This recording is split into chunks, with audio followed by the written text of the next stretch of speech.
वालेकुम dear students. आज के लेसन में हम डिस्कस करने वाले हैं पंक्चुएशन क्या होती है, पंक्चुएशन क्यों ज़रूरी है, इसके फंक्शन क्या क्या होते हैं। तो जानने के लिए देखते रहें लेसन को एंड तक।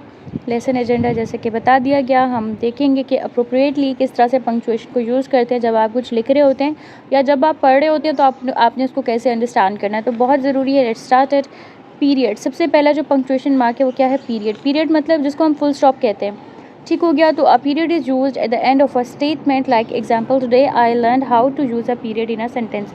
ठीक हो गया। यहाँ पर एक ये सेंटेंस लिखा हुआ है, इसके आखिर में ये जो डॉट आ रहा है, ठीक है, जिसको फुल स्टॉप आप कहते हैं, इसको हम क्या कहते हैं? पीरियड कहते हैं। अच्छा, ये क्या शो करता है कि कोई जुमला क्या हो गया? ख़त्म हो गया। कोई भी जुमला जो है वो ख़त्म हो गया, उसके लिए हम पीरियड को यूज़ करते हैं स्टॉप करने के लिए। उसके बाद जो हमारे पास नेक्स्ट वो है एक्सक्लेमेशन मार्क। नेक्स्ट पंक्चुएशन कौन सी है? Exclamation mark. एक्सक्लेमेशन मार्क इस तरह से होती है, ठीक हो गया, जैसे ये बनी हुई है। तो जैसे एक्सक्लेमेशन मार्क जो एफए के स्टूडेंट्स हैं उन्होंने पढ़ा था कि जो एक्सक्लेमेटरी सेंटेंसेस होते हैं उनमें यूज़ होता है। जैसे कहीं पर एक्साइटमेंट शो करनी है, ग्रीफ शो करना है या इंटेंस फीलिंग्स शो करनी है, तो वहाँ पे एक्सक्लेमेशन पॉइंट यूज़ होता है, लाइक वाओ, हुर्रा, ठीक है, यामी। तो इस तरह की जगहों पे आप एक्सक्लेमेशन मार्क्स यूज़ करते हैं।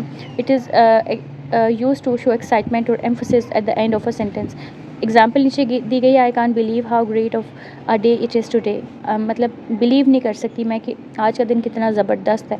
तो जहाँ पर भी फीलिंग्स हैं, एक्साइटमेंट है, वहाँ पर आपने क्या लगा देना? आखिर में एक्सक्लेमेशन मार्क्स लगा देना। उसके बाद है क्वेश्चन मार्क। क्वेश्चन मार्क क्या होता है? सिंपल, जैसे कि नाम से ही जाहिर है, a question mark is used at the end of a question. किसी भी सवाल के आखिर में जो है वो क्वेश्चन मार्क लगाया जाता है। For example, can you help me carrying this box, ठीक है, या फिर व्हाट, व्हाई, जो भी आप सवाल करते हो उसके आखिर में ये क्वेश्चन मार्क लगाया जाता है। कॉमा, कॉमा आपको पता होगा, you are well aware about the comma shape, जैसा कि सामने आपकी बनी हुई भी है, ठीक हो गया। ये कॉमा की ऐसी शक्ल होती है, ठीक हो गया। तो like give me a break. Comma कहाँ पे यूज़ होता है? Comma is use to separate phrases or items in a list. अगर जैसे एक लिस्ट में बहुत सारी चीज़ें मतलब मेंशन्ड हैं, तो उसमें चीज़ों को अलग करने के लिए जैसे आप बताएं कि चाय में चीनी डलती है, पत्ती डलती है, ठीक है, दूध डलता है। तो जब आप बता रहे होंगे इंग्रेडिएंट्स बहुत सारे, तो आपने चीनी, पत्ती, दूध, उन सबके बीच में क्या लगाते जाना है? कॉमा लगाते जाना है, जो उनको आपस में क्या करेगा? सेपरेट करेगा। लाइक एग्जाम्पल क्या? I need to buy an apple, an orange and a banana, ठीक है। जैसे कि मुझे एक एप्पल ख़रीदना है, एक बनाना ख़रीदना है। जब आपने एक लिस्ट बतानी होती है एक सेंटेंस में, तो वहाँ पे आप किसको इस्तेमाल करते हो? कॉमा को इस्तेमाल करते हो। उसके बाद सेमीकोलन। सेमीकोलन क्या होता है? Semicolon is used to join two independent clauses that are closely related, ठीक हो गया। अब होता है क्या, किसी भी सेंटेंस के अंदर अगर दो क्लॉजेज अगर आपस में मिल रही हैं, लेकिन उनका जो है वो मतलब अलग अलग है, लेकिन हमने एक ही सेंटेंस में उनको लिखना है फुल स्टॉप लगाए बगैर, तो वहाँ पर हम सेमीकोलन का इस्तेमाल करते हैं। सेमीकोलन ऐसा दिखता है, ठीक हो गया, यानी ऊपर फुल स्टॉप होता है और नीचे इस तरह से कॉमा होता है, इसको सेमीकोलन कहते हैं। For example, Melissa went to the library to study, ठीक है, ये पहली बात है। It was the only place quiet enough for her to focus. ये वह जगह थी जहाँ वो फोकस कर सकती है। अब कहने को दो अलग अलग बातें, लेकिन आपस में इनका ताल्लुक है। लाइब्रेरी के बारे में बताया जा रहा है दूसरे सेंटेंस में। ये पहला क्लॉज है, Melissa went to the library to study. Melissa library पढ़ने की, इसका मतलब कंप्लीट है। चाहे तो हम फुल स्टॉप लगा सकते हैं, लेकिन अगली बात जो हमने करनी है वो उससे रिलेटेड है। Like it was the only place, यानी कौन सी? Library. Library was the only place to quiet enough for her to focus, ठीक हो गया। तो यहाँ पर क्योंकि दो सेंटेंसेस को मिलाना था, तो वहाँ पे हमने सेमीकोलन का इस्तेमाल किया। इस तरह से दो क्लॉजेस को मिलाया हमने।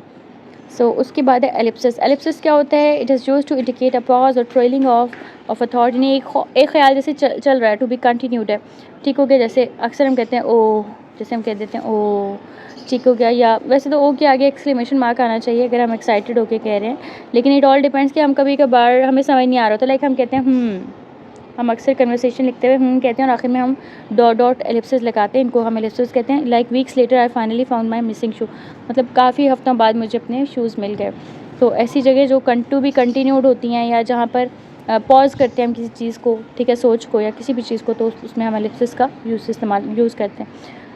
उसके बाद हैं कोटेशन मार्क्स। जैसे कि आप पहले ही सीख चुके हैं, डायरेक्ट एंड इनडायरेक्ट जो हमने लेसन था हमारा, उसमें हमने सीखा था किसी की बात को अगर बताया जा रहा हो, रिपोर्टेड स्पीच जो होती है, जो किसी की बात को एज इट इज़ बताया जाए, तो उसको कोटेशन मार्क्स में हम क्लोज करके बताते हैं। या कोई कोट होता है या कोई बात होती है किसी की, quotation marks are used to mark the beginning and end of a quote और to show speech used in a sentence. For example, I am excited to go to the zoo this weekend, exclaimed Molly. Molly ने कहा कि मैं जो हूँ excited हूँ zoo जाने के लिए इस वीक।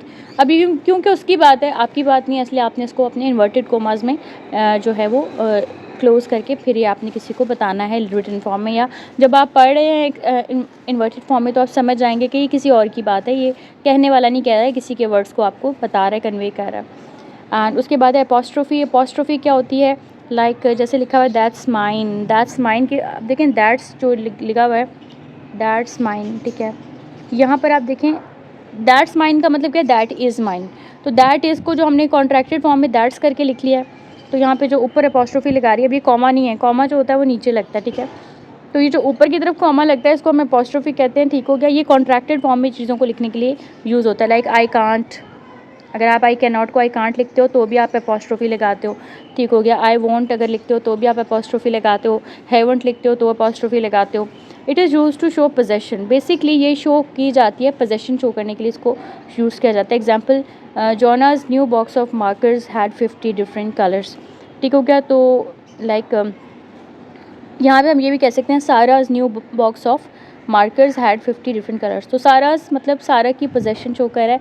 पोजेशन मतलब कि कोई चीज़ जिस पर आपका हक होता है, जो आपकी, जिसको आप ओन करते हो। तो अपॉस्ट्रोफी जो होती है वो बेसिकली क्या करती है, जो मतलब काम करने वाला होता है, फ़ाइल होता है, और जो चीज़ होती है उसको आपस में मलकियत ज़ाहिर करती है, पोजेशन शो करती है, ठीक हो गया। तो ये अपॉस्ट्रोफी का क्या होता है? फंक्शन होता है। उसके बाद एक कॉलन। कॉलन क्या होता है? जैसे आपने सेमी कॉलन पढ़ा था कि वो दो क्लॉजेज को मिला रहा था, वो इस तरह से था।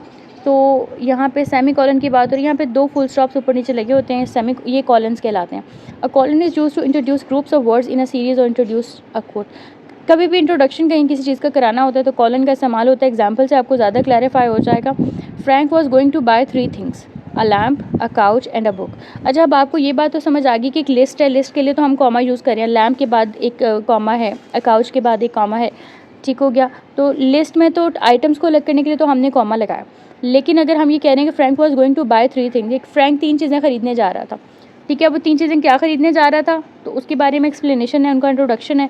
तो वहाँ पे हमने बीच में क्या लगा लिया है? सेमी। यहाँ पे हमने क्या लगा लिया? कॉलन लगा लिया। क्या लगा लिया? कॉलन लगा लिया, ठीक हो गया। तो जो वो ख़रीदने जा रहा था उसके बारे में इंट्रोडक्शन था, तो उसके लिए हमने वहाँ पे क्या लगा लिया? कॉलन लगा दिया। So that's all about today's lesson. Hopefully आज का लेसन आपको अच्छा लगा। आपने पंक्चुएशन से रिलेटेड जो इसके जो डोमिनेंट हमारे जो पंक्चुएशन मार्क्स हैं उनको आपने सीख लिया, उनके फंक्शंस को समझ लिया है। अब जब भी आप कभी राइटिंग करते हैं, लिखते हैं, तो आप आराम से जो है पंक्चुएट कर पाएंगे। और दूसरे नंबर पर अगर कहीं पर लिखा हुआ पढ़ते हैं तो भी आप समझ जाएंगे कि अगर यहाँ पर एक्सक्लेमेशन मार्क लगा हुआ है तो मतलब यहाँ पर एक्साइटमेंट का इजहार हो रहा है। यहाँ पर अगर क्वेश्चन मार्क लिखा हुआ है तो सवाल पूछा जा रहा है। यहाँ पर अगर कॉलन लगा हुआ है तो मतलब अगले जुमले में इसकी एक्सप्लेनेशन दी जा रही है। सेमी कॉलन लगा हुआ है तो दो चीज़ों को मिक्स किया जा रहा है, मतलब बताया जा रहा है ज्वाइन करके। इन्वर्टेड कॉमास लगे हैं तो मतलब ये कि किसी की बात बताई जा रही है। होपफुली इस लेसन ने आपकी लाइफ में काफ़ी वैल्यू ऐड की। अगर ऐसा है तो please give it a thumbs up और चैनल को सब्सक्राइब ज़रूर कीजिएगा। अपना बहुत ख्याल रखिएगा। मिलते हैं नेक्स्ट लेसन में। अल्लाह हाफ़िज़।